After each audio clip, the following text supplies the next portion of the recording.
Welcome to Fifi's Diary Sessions, the unstoppable journey, an inspirational production by GUEZTV Studios. Your guide on this voyage is none other than Fifi, a visionary black woman who dared to redefine her destiny. Welcome to Fifi's Diary Sessions. I'm AB Peters. I'm a producer here at GUEZTV Studios, and I think about a week ago, I got a call from Fifi. She wanted to start a podcast, and obviously being a producer, I had to prompt her with so much questions so that I can get to obviously the narrative and the story potential. But I am honored that, we said yes when you came to guest and pitch your idea. But the reason why I personally said yes was because of that element. You had a moral to it. And not a lot of people, when they pitch, have a moral to their stories. But my first question to you would be, why now? I think when we spoke, I had a different idea. I had something different in my head that I wanted. And just having spoken to you, gave me a different perspective, and it got me excited. I got excited about wanting to share my story even further. I got excited about bringing a different perspective of a black girl's life that comes from Soweto. Exactly. Which is where I'm from. And that is what I want to tap into, your perspective. What makes your perspective so different from all the other black girls that are currently sharing these stories on podcasts, on any kind of different medium? What makes Fifi's perspective so unique? If I draw from people as well, maybe just before I make it about just me, was that whenever I told close family or friends or people that I came across my story, and they'd be like, "Oh my God, you should tell your story." And I said, but that's every girl or black person from a township story. People would be like, "No, that's not how it is. You're different. Your story is different. Your diary is different. So your sessions will obviously be different." Totally. So I think I drew from that. I drew a lot of perspective from that to say that as much as I might be like another Lerato or Mpo, but Fifi's Fifi. Exactly. And Fifi's story is different. Exactly. And I want to delve more into that uniqueness, that perspective. But let's go back to where it all started for Fifi. Yeah. The childhood. Walk your viewers through, because obviously this is your diary sessions, and I want whoever it is, that girl from Mafikeng, that boy from Diepsloot, whoever it is that you intend to inspire through this podcast, to see themselves within you. Yeah. So walk me through the childhood memories. Besides to tell you, if I even get shocked, I get goosebumps, and I get at the person that I am today. Yep. I am a girl who was born in Soweto, in Baragwanath Hospital. Wow.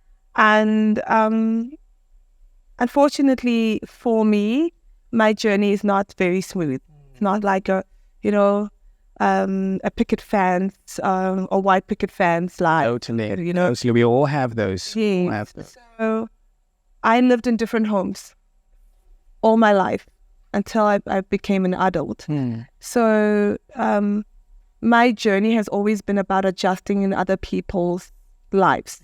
It's always been about coming into other people's spaces and sort of camouflaging into it.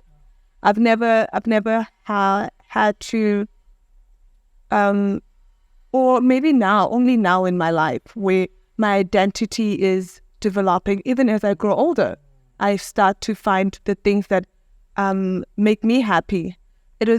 Growing up, it had always been about making other people happy, because that was how I was able to get my way or stay longer in a home. Was this also, I get you, because you had to conform to that setting. Yes.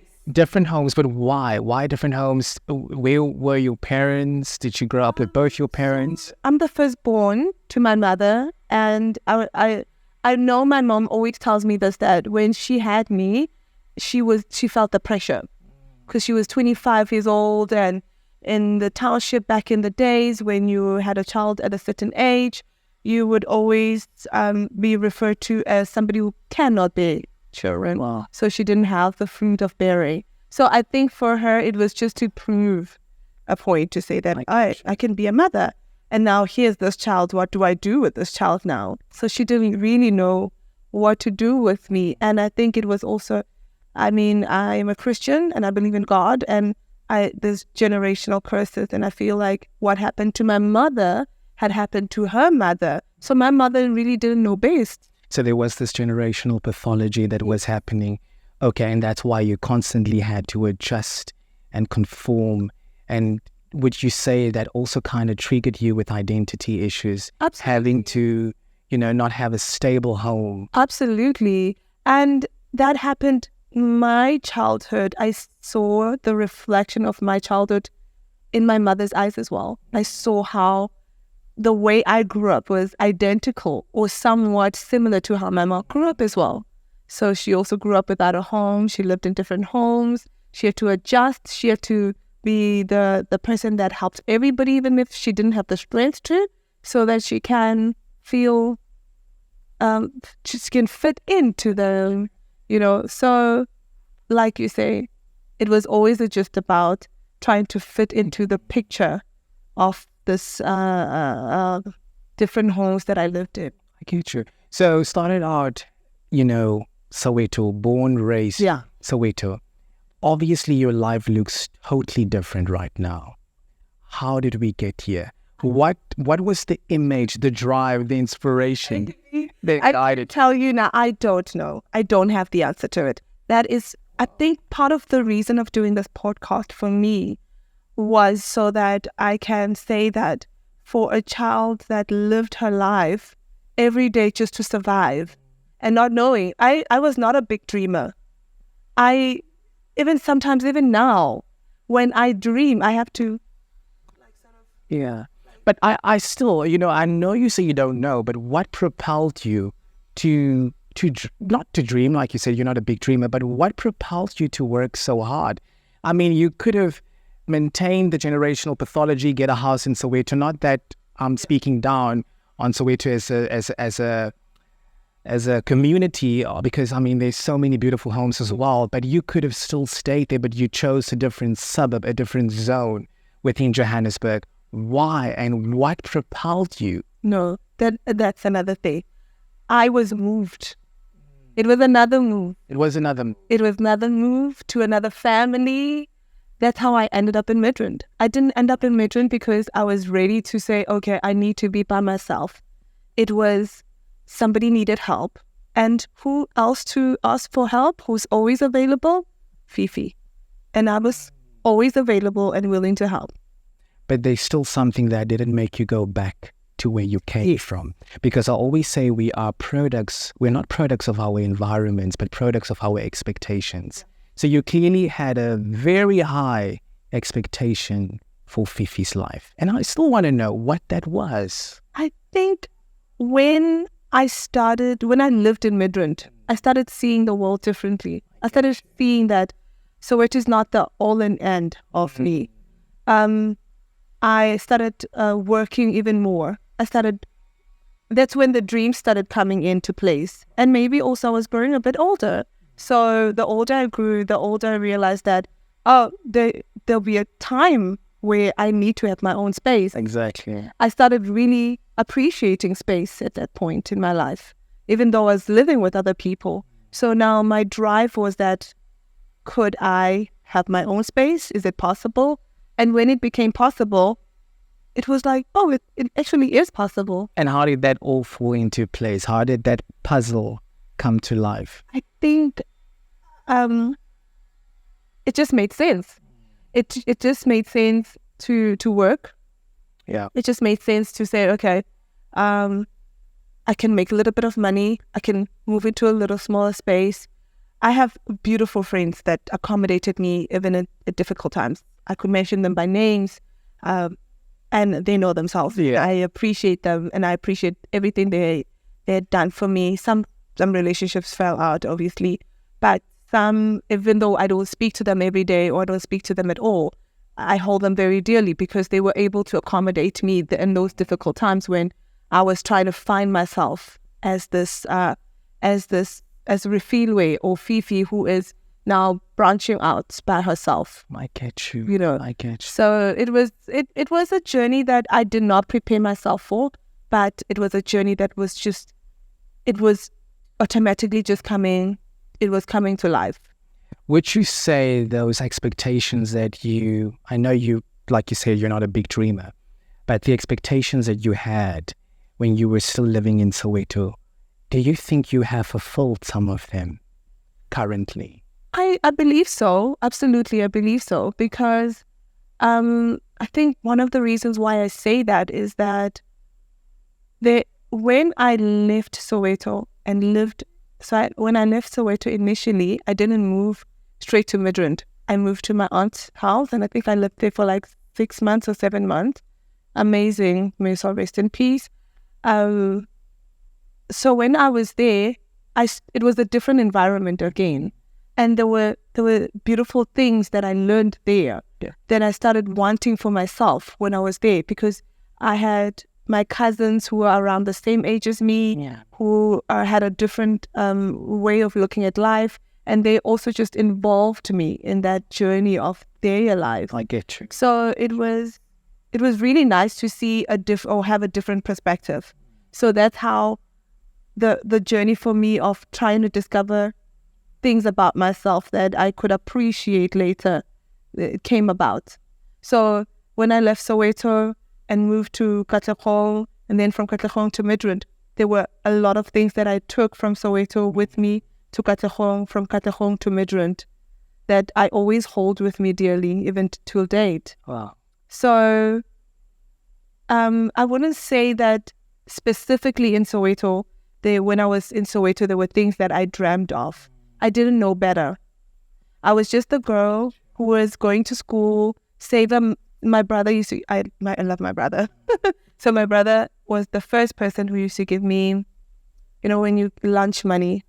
But I wouldn't spend my lunch money at school. Wow. Why? So I would save my lunch money and buy maybe an apple and eat an apple for lunch. And by the end of the month or 2 months later, I literally have a beautiful story about this, but it didn't end well for me. I saved up some money and I wanted to buy myself clothes, but I didn't have enough clothes. Okay. Then I took a taxi to Southgate and I lost that money. Wow. So there was a reason behind it. Yes. For saving, obviously, to buy clothes. My saving,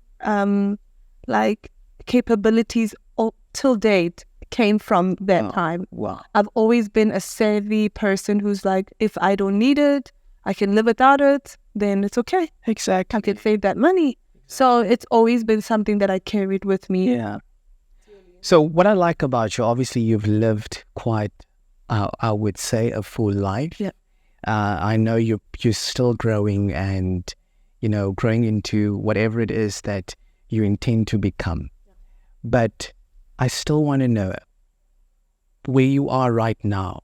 If you had to look back in terms of reflections, how did you get to the point where you felt I've lived enough to turn my pain into a message? How did you get to that? I think when I knew that I've made it in my capacity, in my mind, I am perfectly and I am a success. I feel like I'm some girl. There's a girl who can look up to me, who can say, "Oh my God, I want to be like that lady who doesn't have shoes, who's still in the township, and can look at me and say, I want to be like that lady." So for that reason, I feel like my story is impactful. It can bring out, and there's power in every single story. Exactly. My last question. Yes. For that young girl, or even a young boy, or anyone in their mid-30s, you name it, that's watching this podcast, what is the miscellaneous wisdom you wish to share with them? You can do anything at any given time. I didn't believe that either. Wow. You can change your life. You can wake up and say, I want a different life, and it can happen for you. It happened for me. Wow. Yes. And that's the takeaway, the moral that you... That is the moral that I used to question it myself, to say, when I heard people say, oh, you can achieve great things, to a certain extent, you have to have this. But honestly, if you apply yourself, if you really put yourself out there, you can achieve anything in this life. And I think obviously with the intent of this podcast, we will show them exactly, how you do it. Yes. You will definitely share your intricate experiences in terms of going back to universities with your viewers. So welcome officially to the GUEZTV family. Thank you. We are honored to walk this journey with you. Thank you. Yes, and obviously from me, AB Peters, as a producer, I think I am quite honored to walk this journey with you, because I think your story has a moral compass to it. And I'm very happy to be telling Fifi's diary sessions with you. Well, let's make magic together. Thank you so much, AB, for joining me. I really appreciate it. Only a pleasure. You make it so easy to talk to you. Only a pleasure. I think there's a reason why we said yes to you. Thank you. Thank you very much. And I'd like to thank the subscribers and the viewers for joining us today. And we look forward to me sharing more of Fifi's diary sessions. The next episode, we'll be talking about my journey of going back to school. And I hope you will be here to join us again to discuss that further.